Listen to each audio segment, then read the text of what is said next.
Welcome to the deep dive. We've got this really powerful story today called Echoes of Choices. And our goal really is to get into its layers. This isn't just about what happens. We want to unpack, the weight of Elara's choices, the world she pushes against, and that long, tough journey she takes towards finding some kind of peace. Let's see what we can find. Yeah, it's a deeply human story. It really explores that classic tension, doesn't it, between what everyone expects of you and what you actually want deep down, and then the consequences of those choices, and maybe, just maybe, the chance for healing. As we go through, we can sort of look for those key moments, those turning points, and the emotional current driving everything. Okay, let's start right at the beginning then. Willow Creek.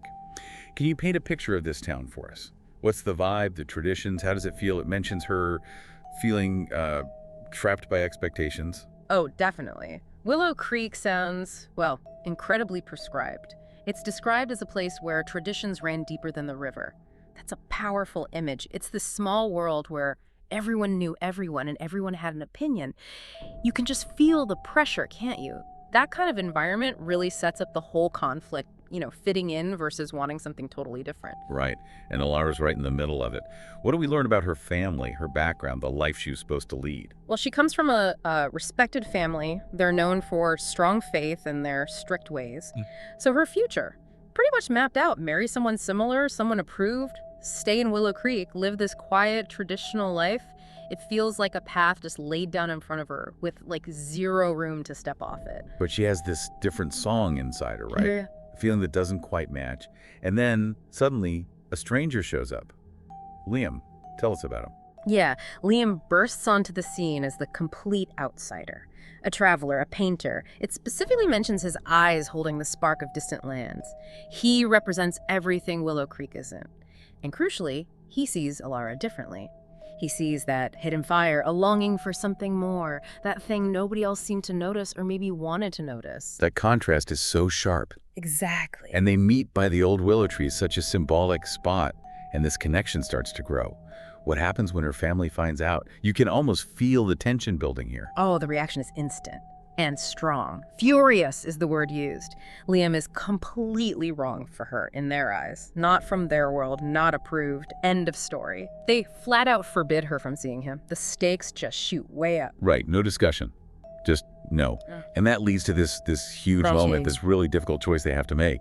They realize they just can't be together there. Not in Willow Creek. So they decide to leave.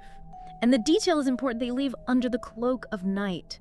It's this conscious break, isn't it? Leaving everything she's ever known behind. Driven by love, sure, but it's a massive act of defiance against those deep-seated expectations. Okay, so they leave Willow Creek. But escaping is one thing, starting over is completely different. What kind of challenges hit them? Well, the story makes it really clear their journey was hard. It wasn't some romantic adventure. We hear about, hunger, cold, loneliness. Real struggles. Elara, who was used to a certain level of comfort, she had to adapt, become strong and resourceful. It really grounds their choice in harsh reality. So they find this fragile happiness for a bit in a rundown cabin, just holding onto each other. But then something else happens, something big that shifts everything again. Right. Elara finds out she's pregnant. It's described as a tiny flicker of hope, which is lovely, but almost immediately followed by new worries. Because a baby changes everything. Everything. It brings this immense pressure onto their already shaky situation. Stability, future, money, all things they don't really have. And how does Liam handle this added weight? That's where things start to unravel for him. He starts to change, becomes distant, frustrated. You get the sense the weight of responsibility, maybe the loss of that initial freedom, it just becomes too much for him. And then the moment just breaks your heart. Yeah. What does Elara wake up to? She wakes up one morning, and the cabin's empty. Oh. He's gone. Left only a short note. Said he couldn't handle it, and maybe he'd come back, but he never did. Wow. Just gone. That's profound betrayal, leaving her completely alone. Utterly alone. And pregnant. How does she even process that? What's going through her mind in that moment of crisis? Well, it says the weight of her choices pressed down on her. She thinks back to Willow Creek, her family, that life she threw away. All the warnings, all the potential consequences she was probably told about, they just come crashing in. That feeling of, I made my bed and now I have to lie in it. Just total devastation and maybe regret in that moment at least. So she's in this impossible situation, alone, pregnant, abandoned. And she has to make another devastating decision about the baby. Yes, and this is described as the most difficult decision of her life. She arranges for her child, her baby, to be cared for by a kind family far away.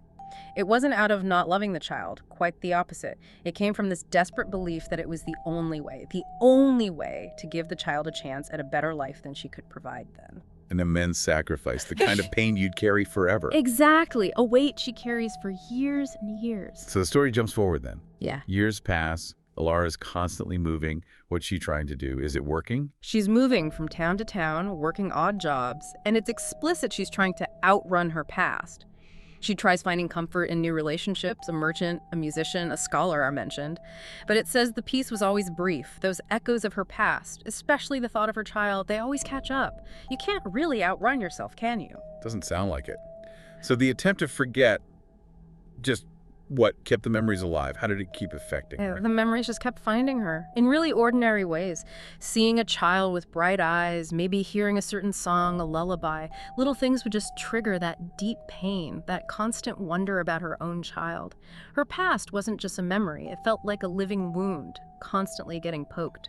But then there's a shift, a moment where something different happens. Where does she find this unexpected peace? The story seems to get a bit softer here. It happens one cold winter night. She finds herself in a small church, and the atmosphere, soft hymns, the flickering candlelight, it brings her this warmth, a sense of peace she hadn't felt in a long time.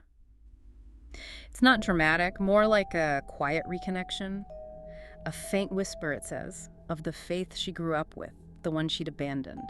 Interesting. So it wasn't running or a new relationship, but reconnecting with something old, something she'd left behind. Seems like it. It offered a different kind of solace. And this moment in the church, it seems to be a real turning point. What does she realize? What journey does she start then? She realizes she couldn't run forever. It hits her that real peace means facing her past, not constantly fleeing it. So she begins this journey of healing. And a big part of that is seeking forgiveness, not just from others maybe, but crucially forgiving herself, accepting the choices she made. Okay, so she decides to face it. How does she start actually doing that, putting healing into practice? She starts volunteering at a local orphanage and finds solace in caring for children who needed love. It feels like this act of giving, of nurturing, becomes a key part of her own recovery, maybe a way to process the loss of her own child. And then, eventually, she gets the courage to go back. Right back to the beginning. What's it like returning to Willow Creek after all that time? Well, the town's changed, inevitably, but the old willow tree is still there, like a silent witness to everything. She seeks out her parents. She's unsure, obviously, how they'll react after so long. They're older, their faces show time has passed, and maybe, just maybe, there's a hint of regret there, too. Was it an easy reunion? All forgiven? No, definitely not easy. It was filled with tears and unspoken words, so much pain, so much time. But importantly, it adds that slowly over time, a fragile bridge began to form between them. So reconciliation is possible, but it takes time. It's work. Exactly. It's a process, often a long and delicate one. And then, just as she's starting to mend things in Willow Creek, this letter arrives, connecting her directly to the biggest piece of her past. What does it say? Slight pause. It's from the family who raised her child. Wow. Her child is now a young adult, doing well, Mhm. and curious about her birth mother. Oh my goodness. The door just opens Yeah. after all these decades. Yeah. A chance to potentially reconnect with the child she sacrificed everything for. Think of the emotions tied up in that.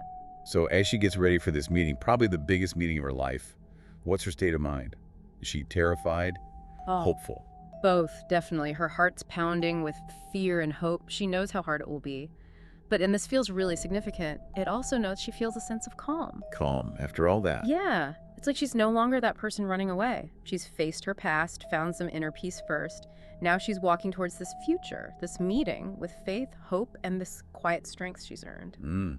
That's powerful. Elara's story, just like the title says, it's full of these echoes. But by the end, those echoes aren't just regret, are they? They're described as sounding not with regret, but with the quiet triumph of a life reclaimed. What a journey.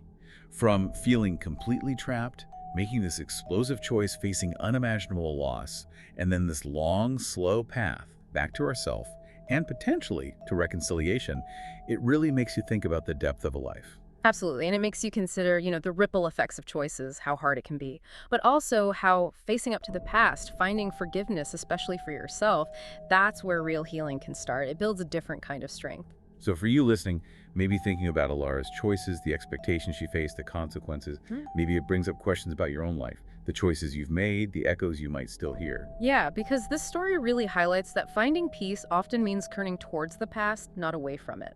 It's about finding peace inside, almost regardless of what happens externally. So as you mull over Elara's story, here's something to think about. What are the echoes from the past, your choices? Maybe choices made by others that affected you that still resonate in your present? And what might happen if you face them differently? Definitely something worth considering.